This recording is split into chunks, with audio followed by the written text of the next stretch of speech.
we are back. You are listening to the Exitology Unlock Your Profits, Unlock Your Potential show on the International Business Growth Radio Network. I am honored to be joined here by Kelly Oliver, female CEO, owner of 12 different, partial owner, I should say, has equity positions in 12 different private companies. And she is the author of Maximizing Your Exit Strategy. And one of the best things about, and we've just touched on the surface, there's so much that I want to talk to you about, but one of the greatest things about speaking with you, Kelly, today is that you can understand these deals from both the investor side of things and also the operator who is wishing to sell side of things. And so where we left off last time, right, we talked a little bit about this hurricane economic storm that's coming towards everyone and what we want to do about that. We talked about how we got here, where we think we're going, challenges and opportunities that are there, but we just barely touched on the importance of one of the legs of the stool, because we talked about having your financials in order, right? Your numbers tell the story of the business, and an investor can come in and basically say, yeah, let's kill or fill this thing. But what we haven't talked about is the importance of operations and how that ties into the value of the business. And I can tell by the look on your face that you have a lot to say about this. So what should we know about this part of the business? Well, listen, every business owner knows how they could have some efficiencies in what they do. And they know that because their employees have been telling them and saying, we need to make this change. We need to do this. This could be more efficient. This could be blah, ways to make their operations more efficient. But what a lot of business owners aren't planning for is, you've got your contracts in place. You've got your vendors that you rely on. What happens when one of those key vendors goes out of business or files bankruptcy? Yep. Or, they literally take their balls and go home because they're not going to play in the game any longer. And if you haven't positioned yourself where you have a plan B or plan C, you very quickly can find yourself in not just a cash flow problem, but a product problem. I can't produce the products in order to make the income and the cash flow. I don't have something to sell to somebody.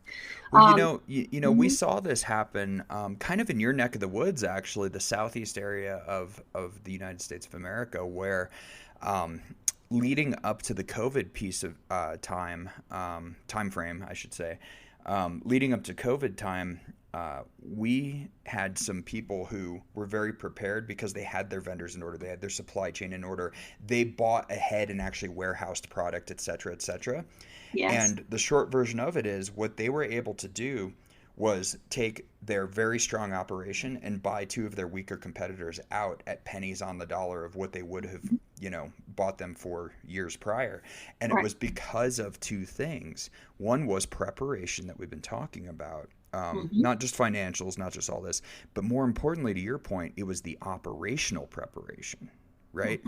When all of the other people across town could not deliver when a supply chain pinch happened, this company was able to. So that's really huge. And I'm hoping that the listeners understand what happened there. That company was able to take both sides of the equation. They were able to grow the value of their existing business, but also be a shark, essentially, right? When it came to doing a business, we call it an opportunist. An opportunist. They're an opportunist because they're, opportunists take advantage of opportunities that come their way. And if you're in a good position, you can be that opportunist and take on that. But when your manufacturer, something that you rely on is overseas, like we saw during COVID, and there's a shortage of everything that happens, you may be in a unique place, in a unique position. So opportunists are going to step in and say, follow the money. Where's the money? Right now, the money is in manufacturing and expanding in the manufacturing business because the U.S. government did just sign a $9 trillion bill that brings our onshores manufacturing. So we're going to just start to see some uptick in where manufacturing is headed as well. And there's already a shortage of space for manufacturing, much less some of the old manufacturing buildings aren't geared towards the new technologies that you would be putting in. So a lot of transition that can happen there. I think there's opportunities there. But much what you were saying, and I'll wrap this up pretty quick. when part of that operations is knowing who your competitors are as well, and how their business works, and they're in competition with you, because they may be a good candidate for acquisition going forward as well. Much less knowing if they're going to hit a down cycle because of whatever's going on with them. You have to be prepared to turn up what it is that you're doing, so that you can service the clients that it is that you're working with. So it's always know what's going on with your businesses around you and your competition.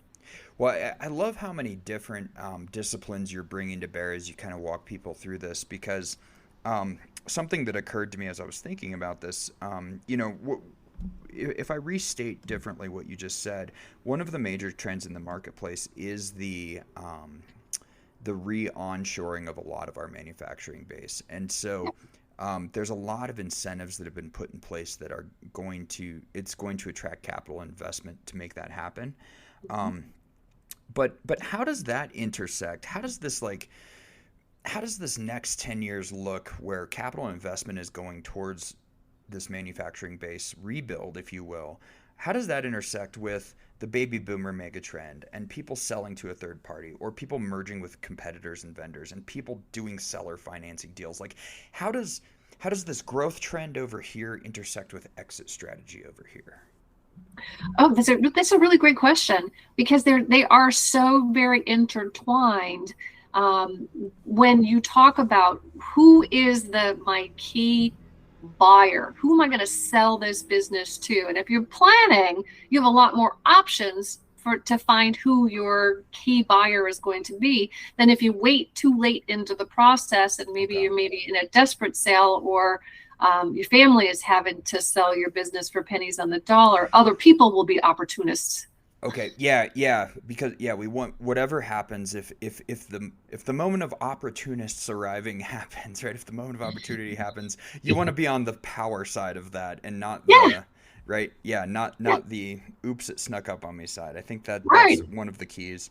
But so how does it look though? Because that's like, if that's sell to a third party, what does it look like in the next 10 years about like merging with vendors and competitors? Because I think that's a fascinating concept. It is. It absolutely is. So we don't see it. It happens, but we don't really plan for it.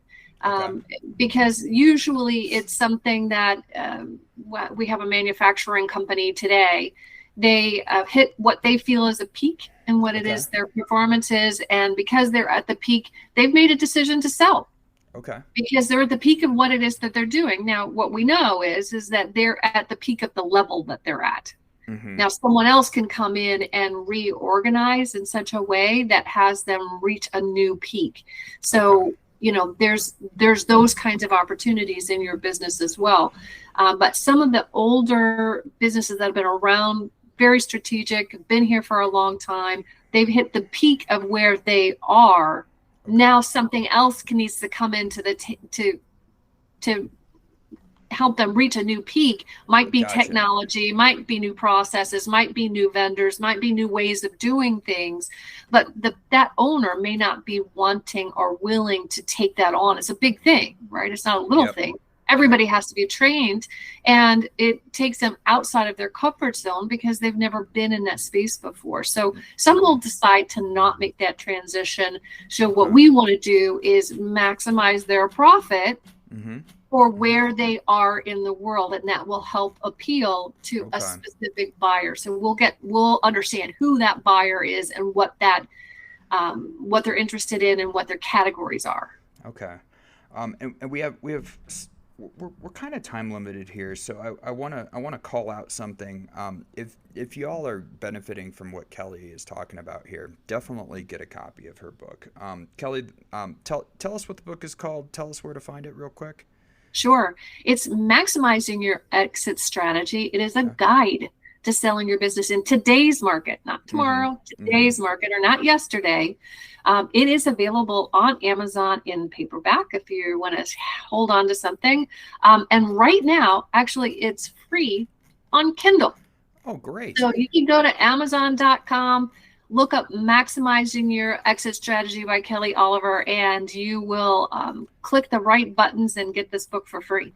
That is awesome. And particularly for the listeners of this show, I want to point out chapters 14 and 15. Chapter 14 is specifically about selling your manufacturing business, very close to our heart, given who we serve at Exitology. And then chapter 15 is all about selling the real estate associated with that. And it's a very common strategy to have both of those businesses in a symbiotic relationship and really looking to unlock that wealth. So much good meat and potatoes in this book, and so that's why I wanted to call it out as we're having these discussions. Any parting thoughts here over the next minute or so about just exit strategies? What do people never think about when it comes to their exit strategy that you think they should? Almost without fail, 100% of the people that have done a sale of their business on their own have said, I really should have partnered with someone who could take my side of the story Yep. and sell the business, because they always leave something on the table. Yep. Could have gotten a better deal or better conditions, missed an opportunity to put something in their legal documents that said, if the buyer fails, and then I have the first right of refusal to buy the business back. I mean, different things. And it's a rare person who knows both sides, like you said, the commercial real estate side, Right. and the business side and the business dynamics. So commercial real estate brokers do have that opportunity to be a business broker as well. Yep. Very few of them understand what it takes to do both. Yep. And then likewise, business brokers who are really great at the business side have little interest in doing the real estate side, because they don't know what those two things mean. And so that means they're just limited in their creativity about how to create the best possible deal to maximize your profits. That's what it's all about. Well, that's great. And I appreciate you sharing that with everyone, because it really, if you don't know what you don't know, you're going to leave a lot of money on the table. And this is quite possibly the most important sale of your life. So we're going to wrap up here in a couple minutes. We're going to take a short break here. You are listening to the Exitology Unlock Your Profits, Unlock Your Potential on the International Business Growth Radio Network. We'll be back with you in 2 minutes.